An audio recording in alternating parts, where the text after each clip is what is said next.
በስመ ስላሴ በስመ አብ ወወልድ ወመንፈስ ቅዱስ አሃዱ አምላክ አሜን። ሰላም እግዚአብሔር አምላክ ምስ ኩላትኩም ይኹን። ስድራ እግዚአብሔር አምላክ ከመይ ሓዲርኩም? ኣነ እግዚአብሔር ይመስገን። ክብሪ ይስፋሕ መድኃኔዓለም ኣቦይ ከምቲ ኣነ ጽቡቕ ዝሓደርኮ ዝወዓልኮ ድማ ጽቡቕ ክትህሉ ናይ ኩሉ ግዜ ተስፋይን ትምኒተይን እዩ። አሜን። ስንክሳር ዘወርሃ ነሓሴ ንዕለት 4 ስንክሳር ድሰምዕ ዘንብብ ፍቅሪ ጎይታ ኣብ ልቡ ይዕንብብ ሓለዋን ጸሎትን ተረዳእነትን ናይ ቅዱሳን ድማ ይረክብ። ዝክረ ጻድቅ ለዓለም ይህሉ ዝኽሪ ናይ ጻድቅ ንዓለም ይዝነብር ካብ ኩሉ ክፉእ ዘበለ ክትድሕኑ ንቅዱሳን ተማሕፀኑ። አሜን። በስመ አብ ወወልድ ወመንፈስ ቅዱስ አሃዱ አምላክ አሜን። ወላዲት አምላክ ቅድስት ኪዳነ ምሕረት አደይ ልሳነ አንደበት ኩነኒ 4 ነሓሴ ቅዱስ ዮሐንስ ፍቁረ እግዚእ። በስመ አብ ወወልድ ወመንፈስ ቅዱስ አሃዱ አምላክ አሜን። አምላኽና ኢየሱስ ክርስቶስ ኣብ ቅዱስ ወንጌሉ ከም ዝነገረና ኣብ መንግስተ ሰማያት ዓብይ ሰብ ወንጌላዊ ቅዱስ ዮሐንስ ፍቁረ እግዚእ እዩ። እዚ ቅዱስ ሐዋርያ ካብ ዘብዴዎስን ካብ ማርያም ባውፉልያን ተወሊዱ ኣብ ከባቢ ገሊላ ዓበየ። ገና ኣብ ጉብዝናኡ ንመድኃኔ ዓለም ኣምላኽና ተኸተሎ። ቅዱስ ዮሐንስ ካብ ሐዋርያት ቀዲሙ ንጎይታ ካብ ምኽታሉ ሓሊፉ ብዝኾነ ምኽንያት ካብ ጎኑ ኣይጠፍእን ነበረ። ስለ ንጽህናኡን ጽቡቕ ናይ ፍቕሪ ሕልናኡን ንህፃን ከሎ ብኣሕዋቱ ሐዋርያት ሞገሱ ልዕል ዝበለዩ ብጎይታና ስጋብ እግረ መስቀል ስለ ዝተኸተለ ንድንግል እመቤትና ማርያም ተቐበለ። ምስ እመቤትና ድማ ን15 ዓመታት ክቕመጥ ከሎ መዝገበ ምስጢር ኮነ። ካብ ደቂ ሰብ ጥራሕ ዘይኮነስ ካብ ልዑላን መላእኽቲ እውን መዓርጉ ልዕል ዝበለ እዩ። ሰብ ክበቅዕ ከሎ ንመላእኽቲ ክርኢ ይከኣሎ፣ ንቅዱስ ዮሐንስ ግን መላእኽቲ ክርእይዎ ይኸብዶም ነበረ። ካብ ፍጥረት ወገን ካብ ኣደ ብርሃን ቀጺሉ ክቡር ድማ ኣቦና ንስ እዩ። ቅዱስ ዮሐንስ ኣብ ንእሽተይ እስያ ን7 ኣብያተ ክርስቲያናት ከም ዝሰበኸ ይፍለጥ። እዚ ቅዱስ ድሕሪ ናይ ጎይታና ዕርገት ን70 ዓመታት ኣብዚ ምድሪ ክነብር ከሎ ዝበዝሐ ግዚኡ ዘሕልፎ ኣብ ኤፌሶን ኣከባቢ እዩ። ነዞም ኣህዛብ ድማ ናብ ክርስትና ንምምጻእ ብኣፉን ብመጽሓፉን ደኺሙ እዩ። 3 መልእኽትታት ራእይ ዮሐንስ ወንጌልን ጽሒፉሎም እዩ። ህይወት ስለ ዝሰበኸሎም ንሶም ግን ብዙሕ ኣሳቀይዎ እሞ ካብ እሳት ስጋብ ስሕለት ስጋብ መጋዝ እውን ኣብ እርጋኑ በፂሕዎ እዩ። ንሱ ግን ብትዕግስቱ ንገንዘቡ ገይርዎም እዩ። ንዝዓእቶማት በረከት ናይ ቅዱስ ዮሐንስ ምስክላትና ይኹን። ቅዱስ ዮሐንስ ኣብ ኤፌሶን ዝገበረ ድማ እዛ ኤፌሶን ዝብልዋ ነገር ትርከቦ ኣቐዲማ ንእሽቶ እስያ ወይ ከዓ ሕጂ ቱርኪ ኣከባቢ ክኸውን ከሎ ብዙሓት ሐዋርያት ምሂሮምላ እዮም። እዚ ኮይኑ ግን ዘድሊ ለውጢ ዘምፀአት ስለ ዘይነበረት ቅዱስ ዮሐንስ ክኸይድ ተስእሞ። ኣብ ማእከል ደቂ መዛሙርቱ ቅዱስ አብረኮሮስ ካብ 72 ኣርድእቲ ሓደ እዩ። ኣኸቲሉ እንዳጸለየ ኣብ መርከብ ተሳፈሩ እሞ ሐዋርያ ኣበው መከረኛታት እዮም እሞ ማዕበል ተለዓሎም። ድሕሪ ቁሩብ ድማ መርከቦም በቲ ማዕበል ተበታተነት። ቅዱስ አብረኮሮስ ኣብ ልዕሊ ስባር ተሳፊሩ ናብ ሓንቲ ደሴት በጽሐሞ ካብ ንጹህ መምህሩ ቅዱስ ዮሐንስ ስለ ዝተፈለየ ግን በኸየ። ፍቁረ እግዚእ ግን ብዘይ መግብን ማይን ኣብ ባሕሪ ን40 መዓልቲ ይቐነየ። ንሱ ብፈጣሪኡ ፍቕሪ ዝተመሰጠ ነበረ እሞ ዘይምምጋቡ ኣይጎድኦን። ኣብ መበል 40 መዓልቲ ግን ናብ ወዲ መዝሙሩ ዘለዎ ደሴት በቲ ማዕበል በጽሐሞ። ክልቲኦም ቅዱሳን ድማ ተደላልዮም ተራኸቡ። ብጣዕሚ ደስ ኢልዎም ድማ ንፈጣሪኦም ኣመስገኑ። ኣምላኾም ናብዚ ደሴት ዘምጽኦም ብጥበቡ እዩ እሞ ክዘዋወሩ ከለዉ ክልተ ነገር ኣስተውዓሉ። እቲ ሓደ ነበርቲ እታ ደሴት ዘምልኽዎ ጣዖት እዩ።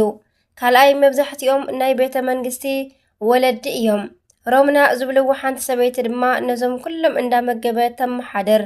እዞም ቅዱሳን ኣብቲ ቦታ ብቐጥታ ትምህርቲ ወንጌል እንተነጊረሞም ከም ዘይቕበልዎም ስለ ዝተረድኡ ካልእ ሜላ ሓሰቡ እሞ ከም ዝሓሰብዎ ድማ ናብ ቤት እመቤትና ሮምና ከይዶም ብባርነት ተቖጽሩ። ንሮምና ድማ ቀደም ናይ ኣቦኺ ባሮት ዝነበርና ሰባት ኢና ስለ ዝበልዋ ክልቲኦም ቅዱሳን እሳት ኣንዳድን ገንዳ ሓጻብን ገበርዎም። ንሰማይን ንምድርን ዝኸበዱ እዞም ቅዱሳን ንዝኸሓዱ ክምልሱ ምእንቲ ብባርነት ግፍዒ ተቐበሉ። ንዕኦም መሲሎም የመከር ወይ ከዓ ንመእመኒ ጊዜ ምስ በጽሐ ድማ ሓደ ኣጋጣሚ ተፈጠረት። እዞም ቅዱሳን ዮሃንስን አብሮኮሮስን ናብ ቤት መሕጸቢ ከኣትዉ ከለዉ ሰይጣን ኣብቲ ውሽጢ ጸኒሑ ሰንቢዱ ክወፅእ እየ ኢሉ ክጎይ ኽብል ንወዲ ንጉስ ረጊጹ ቀተሎ እሞ ሮምናን ናይቲ ኣካባቢ ሰባትን ድማ ከቢቦም ክበኽዩ ከለዉ እቶም ቅዱሳን ቀረቡ። ሮምና ግን ብቁጣዓ ክትሳለቁ ኢኹም መጺእኩም ብምባል ንቅዱስ ዮሃንስ ብጽፍዒት ገጹ ጠፍዓቶ። መላእኽቲ እኳ ቅንዕ ኢሎም ክርእይዎ ዝኸብዶም ሃዋርያ ግን ነዚ ተዓገሰ። ብጽፍዒት ናብ ጸፍዓቶ ሮምና ቅርብ ኢሉ ኣይትሕዘኒ እዚ ቆልዓኮ ክትስእ እዩ ኢሉዋ ጸለየ። ናብቲ ዝሞተ ቅርብ ኢሉ ብጎይታና ስም ኣተንስኦ። በዚ ጊዜ ድማ ንሮምና ወሲኽካ ኣብቲ ስፍራ ዝነበሩ ሰባት ንቅዱስ ዮሃንስ ሰገዱሉ። ንሱ ግን ንኹሎም ኣተንሲኡ ትእምርቲ ሃይማኖትን ፍቅረ ክርስቶስን ሰበኸሎም። ብስም ስላሴ ኣጥሚቑ ካህናት ሸይሙ ቤተ ክርስቲያን ሃኒጹሎም ወፀ። ድሓር ድማ ንሮምናን ነቶም ኣብቲ ደሰት ዝነብሩ ሰባትን ክታብ መልእኽቲ ጽሓፈሎም። እዛ መልእኽቲ ሎሚ ካልአይቲ ናይ ቅዱስ ዮሃንስ መልእኽቲ ተባሂላ ኣብ መጽሓፍ ቅዱስ ውሽጢ ትፍለጥ። ቅዱስ ዮሃንስ ቀጺሉ ዝተጓዓዘ ናብ ኤፌሶን እዩ። በዚ ከተማ ትለኣኽ ኣርጤምስ ወይ ከዓ ኣርጢሞስ ዝብልዋ ጣዖት ነበረት። ኣርጤምስ ማለት መልክዕ ዝነበራ ትዕቢተኛ ሰበይቲ ክትከውን ከላ ኣስማተኛ ጠንቋሊ ሰብኣያ እዩ ከም እትምለኽ ዝገበራ። ቅዱስ ጳውሎስ ብዙሓት ምእመናን ካብኣ ከም ዝርሕቑ ገይሩ እዩ። ጨሪሱ ዘጥፍኣ ግን ቅዱስ ዮሃንስ ወልደ ነጎድጓድ እዩ። ኣብቲ ቦታ ድማ ብዙሕ ግፍዒ በጽሖ፣ በርካታ ተኣምራት ገበረ። ቤተ ጣዖት ድማ ብተኣምራት ኣፍሪሱ እዩ። ናይ ፍቕሪ ሃዋርያ ቤተ ክርስቲያን ንቅዱስ ዮሃንስ ናይ ፍቕሪ ሃዋርያ ትብሎ። ንሰብዓ ዘመናት ኣብ ናይ ስብከቱ ስለ ፍቕሪ ብዙሕ ምሂሩ እዩ። ፍቕሩ ድማ ብተግባር ኣርእይዎምን መሃሮምን። ኣብ ደቂቅ ድማ ደቂቅየ ተፋቀሩ በበይናቲኩሙ፣ እዞም ደቀይ ነንባዕልኹም ተፋተዉ እንዳበለ ይሰብኽ ነበረ። ብፍላይ ድማ ምስ ፈጣሪኡ ክርስቶስ ዝነበረ ፍቕሪ ፍጹም ዝተፈለየ ነበረ። በዚ ምኽንያት ድማ ጎይታ ኣብ ዝዓረገ ጊዜ ከምዚ በሎ፣ ንፍጡር ካብ ዝግለጽ ምስጢር ካባኻ ዘስውሮ የብለይን በሎ። ቀጺሉ ድማ ብንጹህ ኣፉ ሰዓሞ።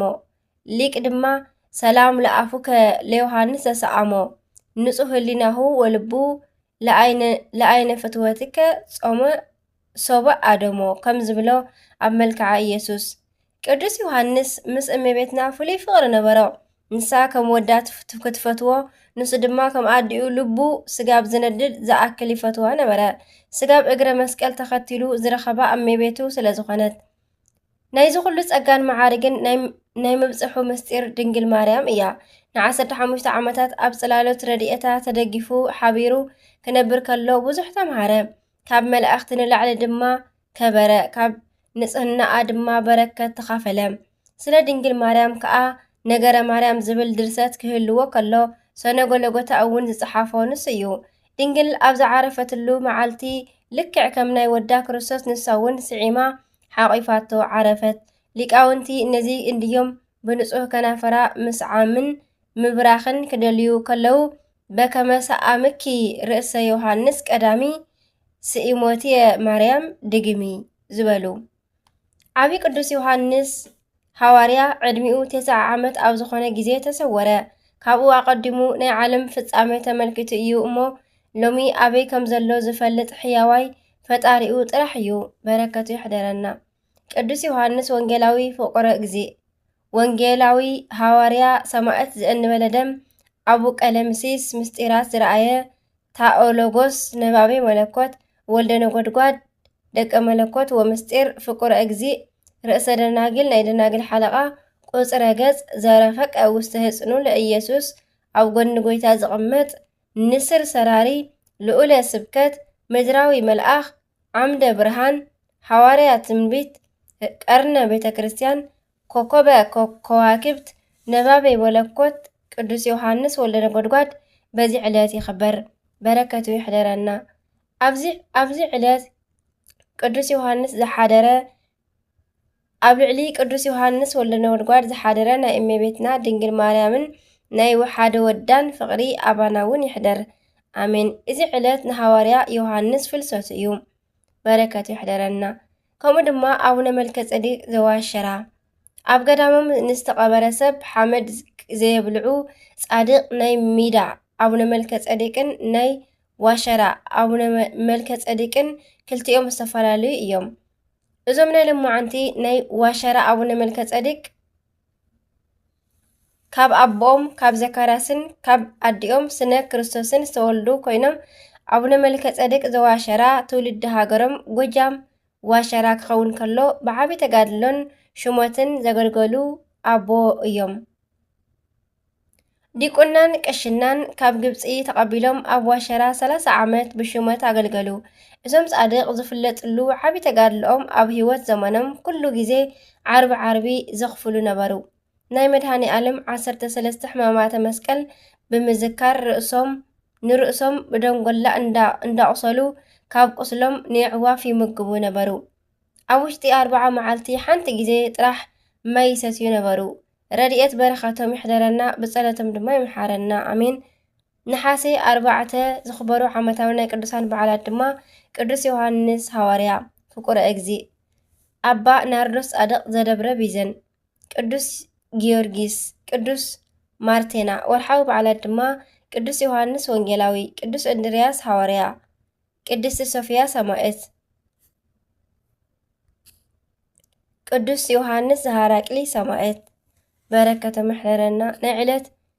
ናይ ዕለት 4 ነሓሴ ስንክሳር ኣብዚ ይፍጸም። በረከቶም ይሕደረና ኣሜን።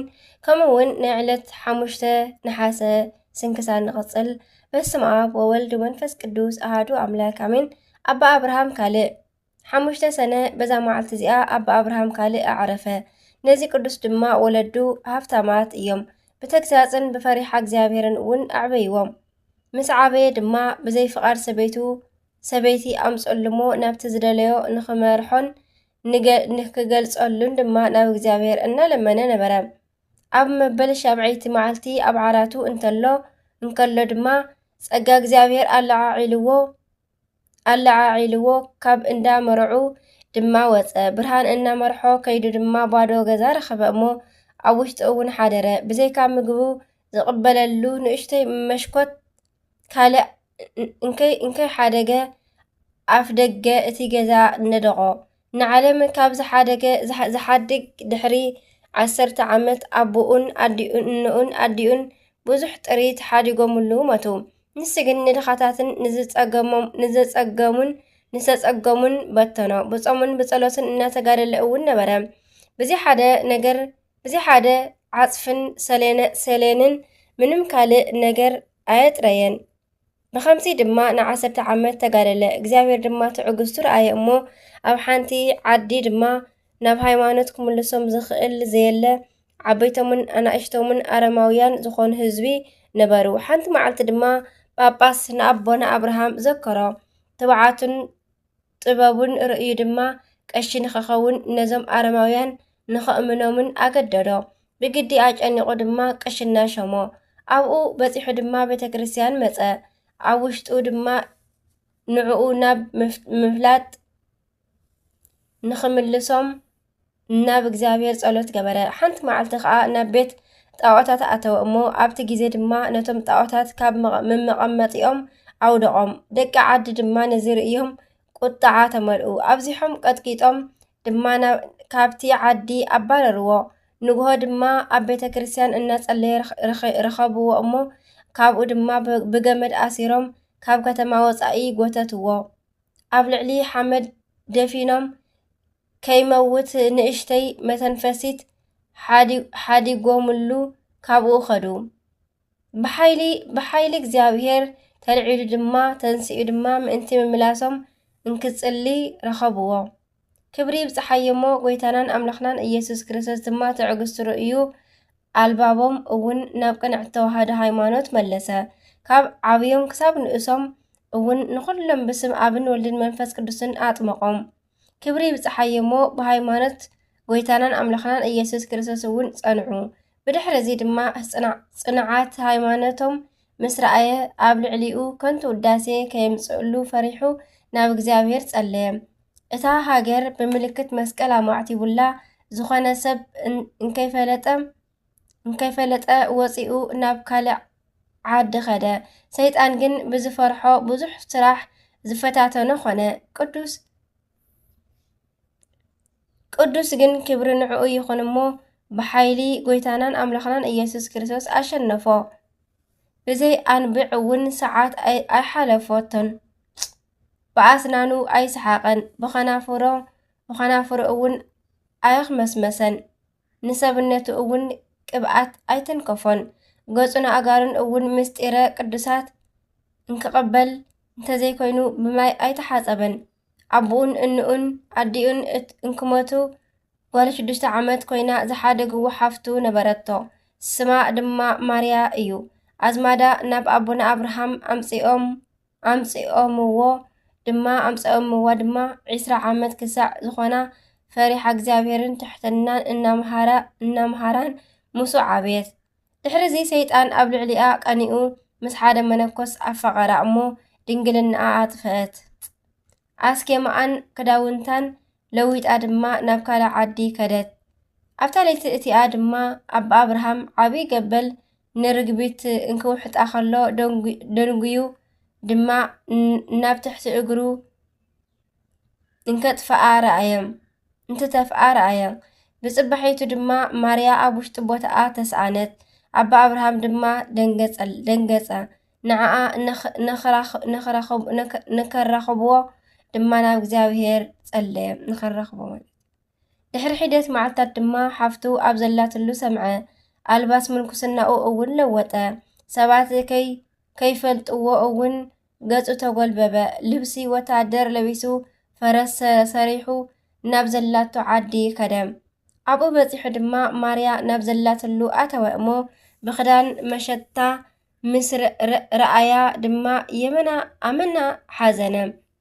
ከይተሃድሞ ግን ንኽትፈልጦ ኣይገበረን። ብድሕሪዚ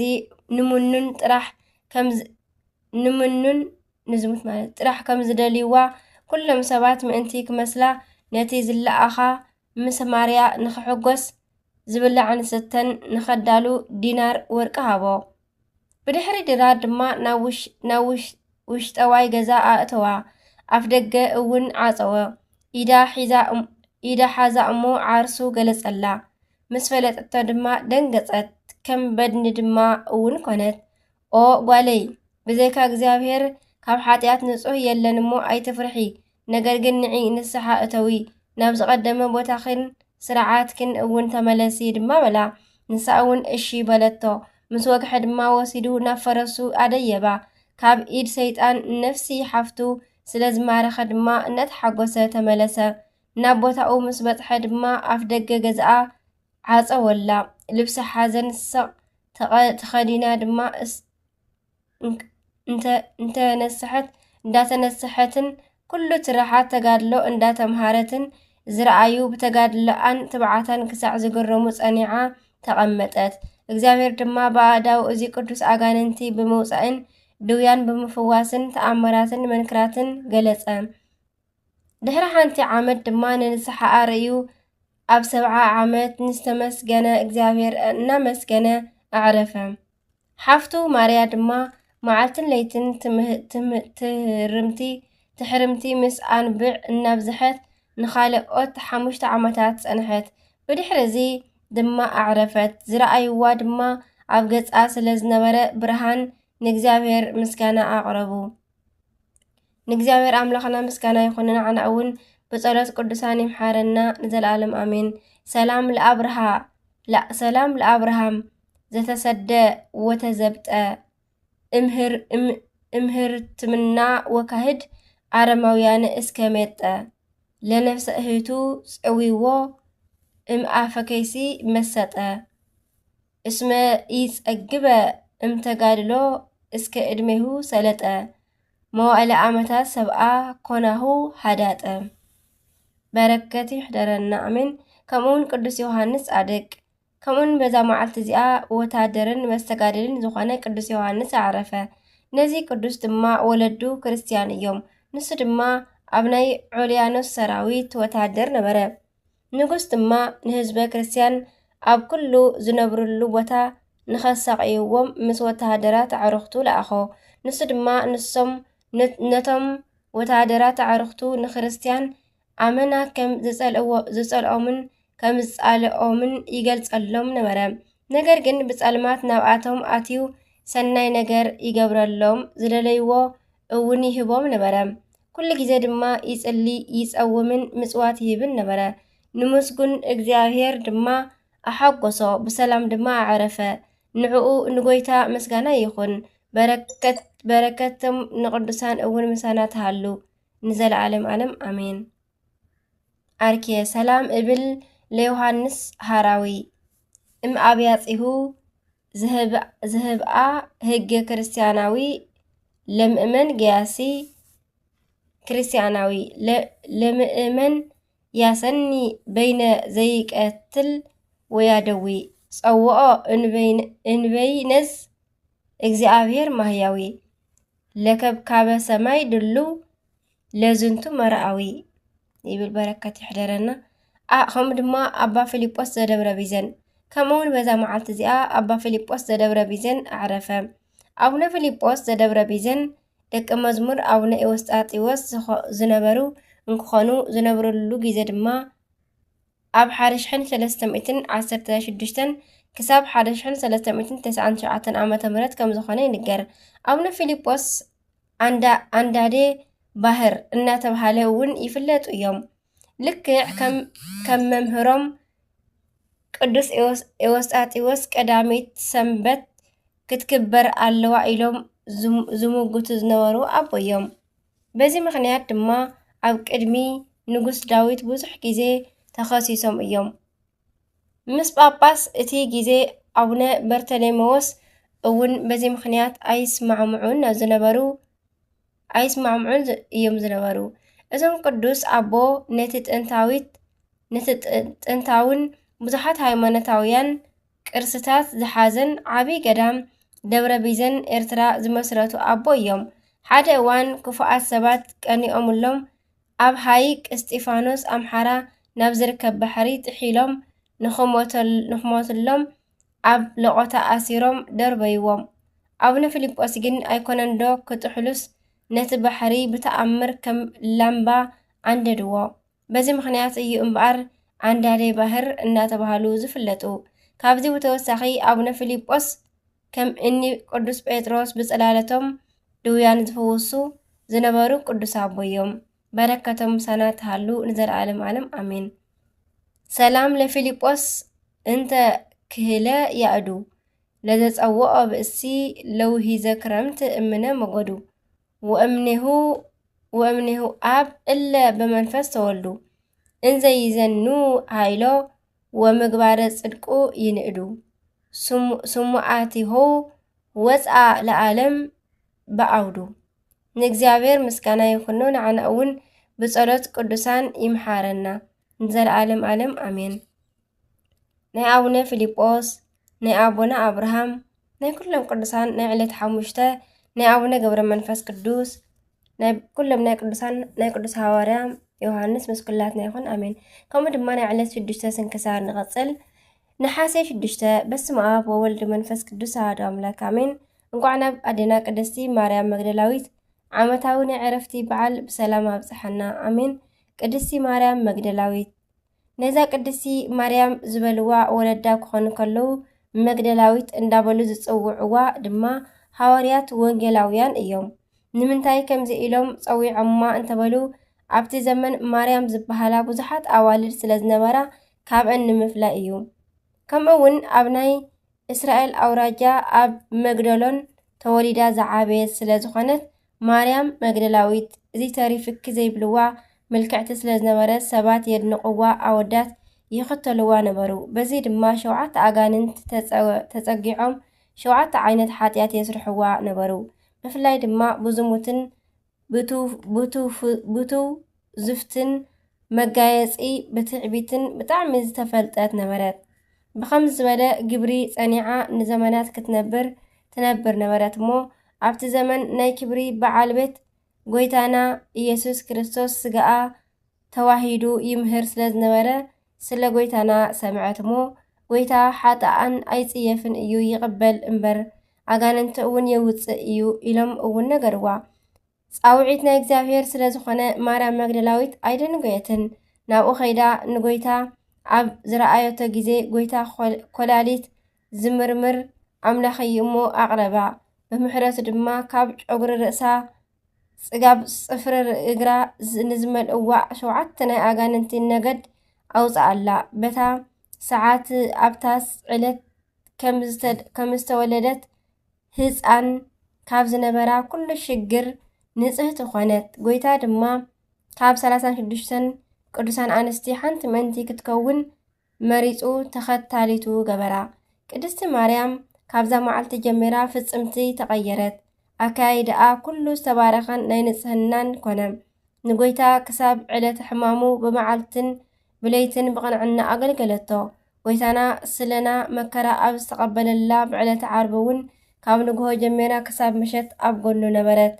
ካብ ግርፋቱ ክሳብ ስቕለቱ እንዳልቀሰት ተኸቲላቶ እያ። ኣብ እግረ መስቀሉ ኮይነን ዝበኽያ ካብ ዝነበራ ቅዱሳን ኣንስቲ ድማ ሓንቲ ንሳ እያ። ዮሃንስ ምዕራፍ 19 ፍቕዲ 25 ንረኽቦ። ቅዱሳን ዮሴፍን ኒቆዲሞስን ንጎይታና ክቐብርዎ ከለዉ ድማ ምስ ኣሕዋታ ሓቢራ ተኸቲላ ርእያ እያ። ሰበይቲ ብለይቲ ገና ከይወግሐ መቓብሩ ምእንቲ ክትርኢ ጨና እውን ምእንቲ ክትቀብኦ ናብ ጎለጎታ ገስገሰት። ፍጹም ናይ ኣምላኽ ፍቕሪ ስለ ዝሓደራ ግርማ ለይትን ናይ ኣይሁድ ጭፍራን ኣየፍርሕዋን። ጎይታና ድሕሪ እመቤትና ቀጺሉ ካብ ፍጥረት ወገን ትንሳኤኡ ዝረኣየት ናይ መጀመርታ ሰብ ክትከውን ዓዲልዋ እዩ። ኣብ ጥቓ መቓብር ናይ ጎይታና ክልተ መላእኽቲ ቅዱስ ሚካኤልን ቅዱስ ገብርኤልን ተመልከተት እሞ ዘወር ምስ በለት ድማ ንጎይታ ረኣየቶ። ስለ ዘይፈለጠቶ ድማ ጎይታ ማርያም በላ። ንሳ ድማ ረቡኒ ሩሩህ መምህር ኢላ ሰገደትሉ። ጎይታ ድማ ሁሪ ሃበ ኣሃውየ ወበልዮሙ ከድኪ ንደቂ መዛሙርተይ በልዮም ኢሉ ናይ ትንሳኤኡ ሰባኺት ገበራ። ወሆረት ወነገረቶሙ ለኣርዳእዩ ከም ዝብል ትንሳኤኡ ንቅዱሳን ሃዋርያት ሰበኸትለው። ቅድስቲ ማርያም መግደላዊት ድሕሪ ናይ ክርስቶስ ትንሳኤ ን40 መዓልቲ መጽሓፈ ኪዳንን ትምህርተ ህቡኣትን ተማሂራ እያ። ብዕርገቱ ተባሪኻ ኣብ በዓል 50 ካብ ቅዱስ መንፈሱ ጸጋ ተኻፊላ እያ። ኣብታ ውሽጢ ሓዳሽ ቤተ ክርስቲያን ድማ ፍሉይ ኣገልግሎት ነበራ።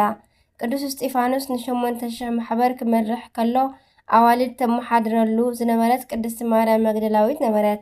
ካብ ኩሉ ብዝበለጸ ግዜ ግን ቅድስቲ ማርያም መግደላዊት ናይ ቅዱሳን ሃዋርያት መጋቢት ነበረት።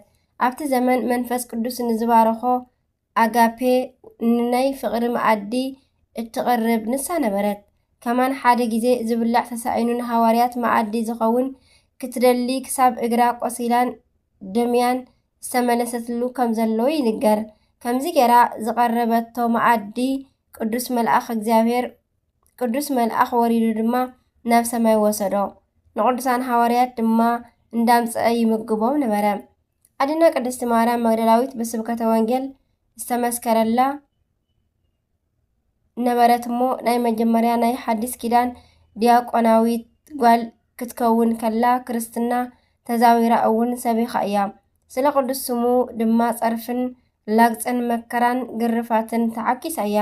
ብፍላይ ድማ ኣይሁድ ብዙሕ ኣሳቅዮማ እዮም። ቅድስቲ ኣድና ጽቡቕ ገድሊ ተጋዲላ ኣብ ጽቡቕ ዕድመ በዛ ዕለት ዓረፈት። ኣብ ዓለም ዝርከቡ ክርስቲያን ኩሎም ብዘይካ ሓደ የኽብርዋ እዮም። በረከታ ይሓደረና። ከምኡውን ቅድስቲ ኢየሉጣ ዘቂሳርያ። ቅድስቲ ኢየሉጣ ዘቂሳርያ ኣብ ዝቐደመ ናይ ግሪክ ግዝኣት ውሽጢ ቂሳርያ ኣብ ዘመነ ሰማዕታት ኣካባቢ ዝነበረት ቅድስቲ ኢየሉጣ ክርስትና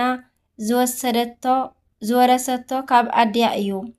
ገና ጎዞ እንከላ ወለዳ ብምዕራፎም ወራሲት ሃብቶም ኮነት እሞ ነገር ግን ሓደ ክፉእ ሰብ መፂኡ ሃብታ መንጠላ። በዚ ሓዚና ናብ ዳኛ ንምኽሳስ ናብ ፍርዲ ቤት እንተኸደት ዝጸንሓ ግን ዘይተጸበየቶ ነገር እዩ። ዝተገፍዐት ንሳ ኮይና እንከላ ጭራሽ ተኸሳሲት እውን ንሳ ኾነት። እቲ ገፋዒኣ ድማ ከሳሲኣ ኾነ። ናይ ክሱ ምኽንያት ድማ ክርስቲያን ኢኺ ዝብል ነበረ።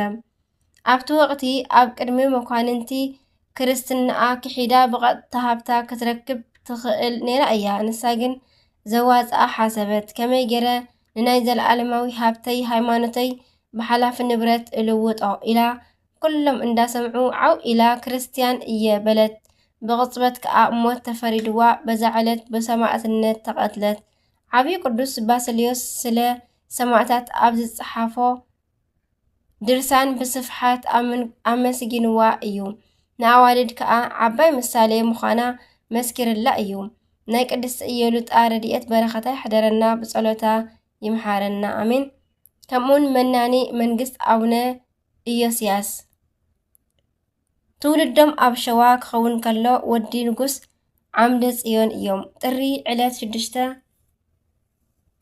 شدشتا كولد خلو قدسان ملائختي كبيبهم ترأيهم إيوم ودي نقص أكوا انتخونو أب عالم ناقيسهم منبر نعيقهم بممنان مجمريا ناب هايك استيفانوس قدام أتو أبنا إيوسياس أب هايك قدام نعسر تربعة عمتات بعبي تقادلو نبرو أبوون بولين حديثن متحاف منوكساتن متحاف ليكاونتن أتناقيقهم تمهيرهم إيوم بدحريو كأ بتأزاز إكزاوير ناب تقراي دبر بنكول قدام كدو أب دبر بنكول كأ بعبي تقادلو نيرم بإيد عابي أبو أبر ملحانين إكزي منكسو قبيع زي تقبلقن كاب أبنا تكل هايمانت يوم أبنا ملحانين إكزي كأ شوعات عمت مسؤوم دحري مصنحهم نأبنا إيوسياس وانجل زيرم كسبكن قدام كقدمون بمئزاز مريقهم أفانوهم أبنا إيوسياس كأ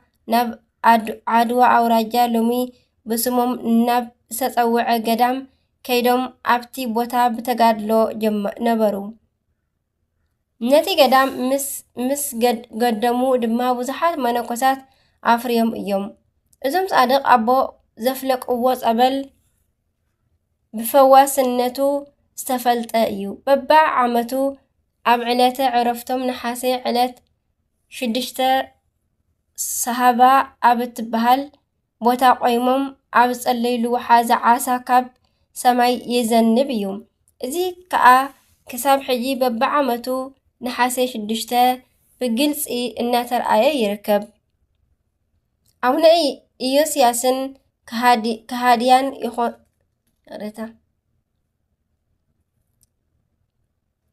أبنا إيوسياسن كهاديان يهونو آرماويان بياس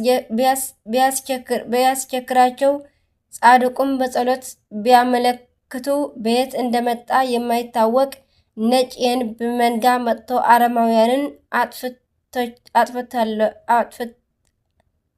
አጥፍቶላቸዋል ረታ አማርኛ ስለስተሐሰ ነጭ ጻድቅ አቦና በጸሎቶም 4 ሞታት በሓደ ጊዜ ካብ ሞት ተንስኡ ዓቢ አቦዮም አውሽጢ ገዳሞም ኣብ መዓልቲ በዓሎም ገድሎም ከነብብ ከሎ አጋንንቲ ካብ ልብና ሰብ ከም ደሮና በኒኖም ይጠፉ ነበሩ ነዞም ጻድቅ አቦና ከም ሓጋዝ ኮይኖም ዘገልግሎም አንበሳ ነበሮም ናብ ገዳሞም መጺኡ ንመካነ ዓጽሞም ዝተሳለመ ክሳብ 14 ትውልዲ ዝበጽሕ ከም ዝምሕረሎም ጎይታና ቃል ኪዳን ኣትይሎም እዩ ንወዱ ብስሞም ዝሰመየ እንተሃለወ ገጽ ሰይጣን ፈጺሙ ከም ዘይርኢ ገድሎም ይዛረብ ረድኤት በረኻቶም ይሕደረና بصلاتهم يمحارنا آمين قدامهم نمسلام دما يبقعنا آمين شدشتن حاسي زخبرو عمتاونا قدسان بعلات دما قدست مريم مجدلاويت كاب سلاسان شدشتن قدسان آنست زخانت قدست إيلوت آسامعت زكي ساريا أبا ويسا نعبي سندا ود مزمور والحاو بعلات دما قدست دبر قسقام أبونا آدامن آدينا هيوانن أبونا نوح أدينا هيكلن قدوس يلياس نبي قدوس باسليوس قيساريا قدوس يوسف أرغاوي قدوس سلومي أبا أركا سلوس أبا صقي دنجل قدوس أرسيما دنجل ويتا إيسوس كأ مريم بلا نصار ما جلس إلى إبرايست روبني بلتو ترجمو ممهر مالتيو ويتا إيسوس كأ جنا نب أبوي سلا زعاركو عيتتن كيني جناخه نبا حواتي كيدي مو أعرق اللخو باليوم بلا مقدلاويت مريم نقويت أخم زرعيتو زون ከም ዝበላን ከይዳ ነቶም ደቀ መዛሙርቱ ነገረቶም። ዮሐንስ ምዕራፍ 20 ካብ ፍቕዲ 16 ንረኽቦ ማለት እዩ። በረከቶም ይሕደረና። ናይ ቅድስቲ ማርያም መግደላዊት ናይ ኩሎም ብዝለምዓንቲ ናይ ዕለት 4 5 6 ቅዱሳን ኩሎም በረከቶም ይሕደረና። አሜን አሜን አሜን። ኩሎም መላእክተ ሰማይ ካብ አናብባ ካብ ኩሉ ዝተዓንቀፍክዎ በአፈ ቅዱሳን ድጓ መላእክት ተአረመለይ። አሜን። ስብሐት ለእግዚአብሔር። አሜን። ቅሬታ አሜን አሜን። ኩሎም መላእክተ ሰማይ አቡነ ዘበሰማያት ይትቀደስ ስምከ ትምጻእ መንግስትከ ወይኩን ፈቃድከ በከመ በሰማይ ከማሁ በምድር ሲሳየነ ዘለለ ዕለትነ ሀበኒ ህድግ ለነ አበሰነ ወጀጋየነ ከመ ንሕነኒ ንህድግ ለዘአበሰረነ ኢታብአነ እግዚኦ ውስተ መንሶት አላትነነ ወባልሃንም ኩሎኪ እስመ ዚአኪ እቲ መንግስት ኃይሉ ስብሐት ለዓለመ ዓለም አሜን። በሰላም ቅዱስ ገብርኤል መልአክ እግዝእትየ ማርያም ሰላም ለቺ ድንግል በህናቸው ድንግል በስጋችን መግዚአብሔር ጽባሕ ሰላም ለቺ ብሩክቲ አንቲ ማነሱ ብሩክ ፍሬ ከርስኪ ተፈሥሒ ፍሥሕት ኦ ማርያም ተጸጋ ምልዕተ ውዳሴ ምልዕተ ሞገስ ምልዕተ ኩሉ ልዑል እግዚአብሔር ምስለኪ ሰአሉ ወጸሊ ምህረተ በእንቲአነ ምህረተ ኩሉ ዓለም ምህረተ ምድራቅ ዝተወ ፍቅር ወልድቺ ኢየሱስ ክርስቶስ ከመ ይስረልና ጣዊነ ተማሂፀነ ከተማፀነ ክዳንኪ አሜን። ስብሐት ለእግዚአብሔር ወለወላዲቱ ድንግል ወለመስቀሉ ክቡር አሜን አሜን። ለይኩን